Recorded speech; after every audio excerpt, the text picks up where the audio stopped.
Let's start, though, tonight with the federal government's new gun control measures. They're proposing to buy back the guns that were banned last spring from Canadians who own them. About 1,500 makes and models are included in that ban on assault-style weapons, but anyone who owns one does have the option to keep it as long as they comply with strict storage rules. The legislation would also give cities the power to ban handguns, and it includes stiffer criminal penalties for gun smuggling and trafficking. Bill Blair is the Minister of Public Safety. He oversees this legislation, and he's with us from Toronto. Hi, Minister Blair. Good to see you again. Thank you for making time for our program tonight. Of course, Fashi. Minister, part of what your government announced today was a system of sorts to let municipalities ban handguns. Federal penalties can be applied if this bill that you're going to introduce passes. I think back, though, to October of 2019. I think back to the Prime Minister standing on that stage with mayors from the GTA. A reporter asks them, would you prefer a national handgun ban? And they raise your hands if you would. And they all raise their hands. Is your government going this route to appease voters outside of cities who want a national ban? Not at all. What we are going about is every effort to keep Canadians safe. The only legal use of guns in this country are for hunting and sports purposes. And we know that there are Canadians that use handguns for sports shooting, for example, who do so very responsibly. They obey all of our laws. They're conscientious and responsible in the use of those weapons. But we also know that sometimes those guns end up in the hands of criminals, or sometimes people's circumstances change, which can create a dangerous situation. And that's why we're taking very strong action to add significant new restrictions on handguns, particularly in their storage, but also to prevent them from being smuggled into this country and to prevent criminal diversion of them, where people buy them legally and sell them illegally. So we're taking very strong national measures to restrict the access that criminals would have to guns, also for people that are in lawful possession of them where their circumstances through, for example, domestic or intimate partner violence, if someone is suicidal or emotionally disturbed, or if they've become radicalized and extreme in their hatred and advocacy of violence. All of those measures we're putting in place to keep Canadians safe and to remove guns from that situation. But with respect, Minister, to challenge you on the point of this being the strongest thing that could be put into place, there is nothing that circumvents the power of provinces here. And we know there are provinces that don't want to see handgun bans in their cities. I'm thinking of Ontario and Saskatchewan specifically, whose premiers have spoken out on the issue. So how exactly is this the strongest thing the federal government could do then? Well, Vashi, the federal government is taking very strong and appropriate action to fulfill our responsibilities to strictly regulate and restrict handguns in this country.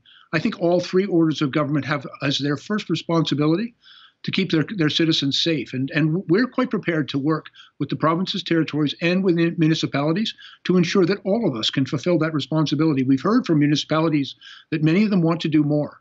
And we'll work with them and with the provinces to ensure that they have the ability to do what they seek to do. And at the same time, they can count on us to do our job, to strictly regulate these weapons, to take all the steps that are necessary and effective to keep them out of the hands of criminals. And we're also investing in those communities and in those cities and in community organizations that are working to change the conditions that give rise to violence. And so all of those steps very comprehensively, I think, create a safer set of circumstances for the country. And I am hopeful that when the provinces and territories have an opportunity to read through this legislation, see the important investments and steps that we are taking legislatively to keep our country safe, that they will support us. But hope is different than actually being able to enact something, right? Once again, what mechanism do you have at your disposal to circumvent or to go around the provinces if the provinces don't want to see? And I'm not saying that they're right or they're wrong, but if they say that they don't want, the Premier of a province says there's no handgun ban coming into effect in Ontario or Saskatchewan, how do you do not have the ability to force one, do you? No, I have to tell you, it's not my desire or my government's intention. Unless you had brought in a national ban. We're not attempting to circumvent or go around the provinces. We want to work with the provinces. And we also want to work with local communities and municipalities. We all have a responsibility to keep our citizens safe. We are taking very strong action to ensure that those who buy and use handguns legally in this country and responsibly in this country can do so safely. And we are taking very strong action to keep those guns and other guns that might be smuggled into the country, for example, out of the hands of criminals.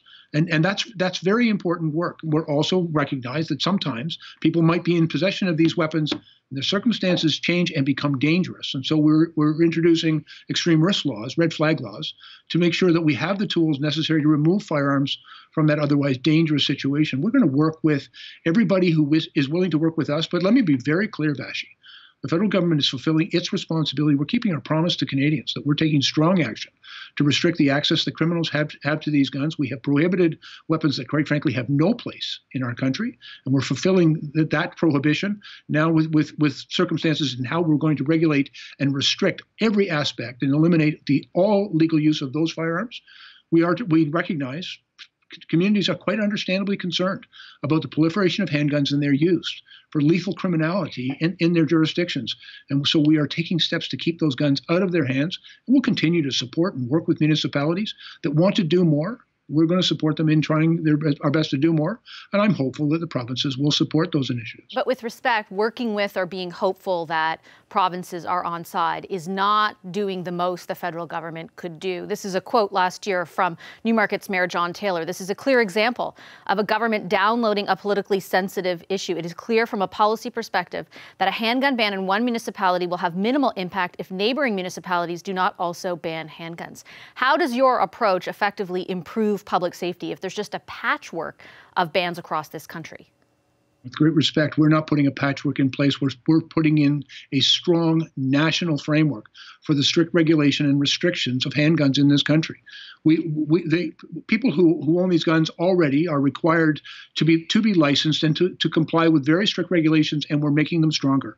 We're making them stronger, for example, for the storage of those weapons, where all handguns will have to be stored in a safe or a vault. And we'll prescribe what that safe or a vault has to. It's the gauge of metal used, the bolting action on it, and for gun retailers as well. We're also taking very strong action to ensure that people don't purchase them legally and then sell them illegally, because that's another significant source of guns into our communities. And as I've already mentioned, we're taking very strong actions to strengthen our response at the border, new resources for the police, stronger penalties for people who engage in gun smuggling and gun trafficking. We're also investing in policing, but we're investing in communities. We are fulfilling our responsibilities. And this, I will tell you, Vashi, I've been in the public safety business for most of my adult life. This is the strongest legislative package that I have seen and seen any government bring forward. We also recognize that there's important work that the provinces and the municipalities also have to do. We all have a responsibility here. We are quite willing to work with our partners, but the federal government takes its responsibility very clearly. We also respect those who use firearms for hunting and sporting purposes, who do so lawfully, who do so responsibly, who obey all of our laws and regulations. And they are deserving of our respect. And there is nothing in our legislation that is intended to restrict those legitimate and safe lawful activities. But at the same time, we are taking the steps necessary to keep guns out of the hands of criminals and to reduce gun violence and victimization in all the places it manifests itself right across the country. Yeah, and Minister, it's on that latter point that I'm focused on here. Is your government doing enough to accomplish what you say you're about to do? For example, when it comes to the Buyback program, details to come in future months, as you said earlier today when you announced it. Why isn't it mandatory? Oh, and let me be very clear. What we are doing is actually creating all of the terms and conditions that will make the buyback effective. We've seen in other jurisdictions, we don't have a registry in this country. Many of the weapons that are now prohibited were purchased and they weren't previously registered because they weren't previously restricted. And so we don't know who's got them, we don't know where they are, and we don't know how many there are. And so we are, with these new regulations, we are requiring everyone who has possession of these weapons to obtain a license, to provide us with information about what weapons they have and where they are kept. We're implementing new regulations on how they will be stored, and through these very strict non-permissive regulations, they can't be legally used. They can't be fired. Nobody can go and discharge them. You can't take it hunting. You can't take it to a range. You can't sell it, transfer it, transport it, or even bequeath it. And so we have taken away all legal means through this legislation for those weapons to be used for the purposes for which they were designed and purchased. People who bought these guns bought them to use as firearms.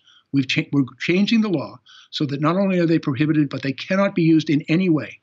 And then we will offer a buyback program, and we'll do it with the full knowledge of who has these guns, what's out there, and where they are. It is, quite frankly, I've learned from the experience of New Zealand and Australia and others who've done this, and we have put in the terms and conditions that will make the buyback effective, Vashi. And also, we've consulted with law enforcement. This is not only the most effective way to do it, it's the safest way to do it. Okay, Minister, I'm out of time. I'll leave it there. Thank you very much for your time. I appreciate it as always. Thank you, Vashi. Hi, I'm Vashi Capellos, host of Power in Politics. See more of our show by subscribing to the CBC News channel or click the link for another video.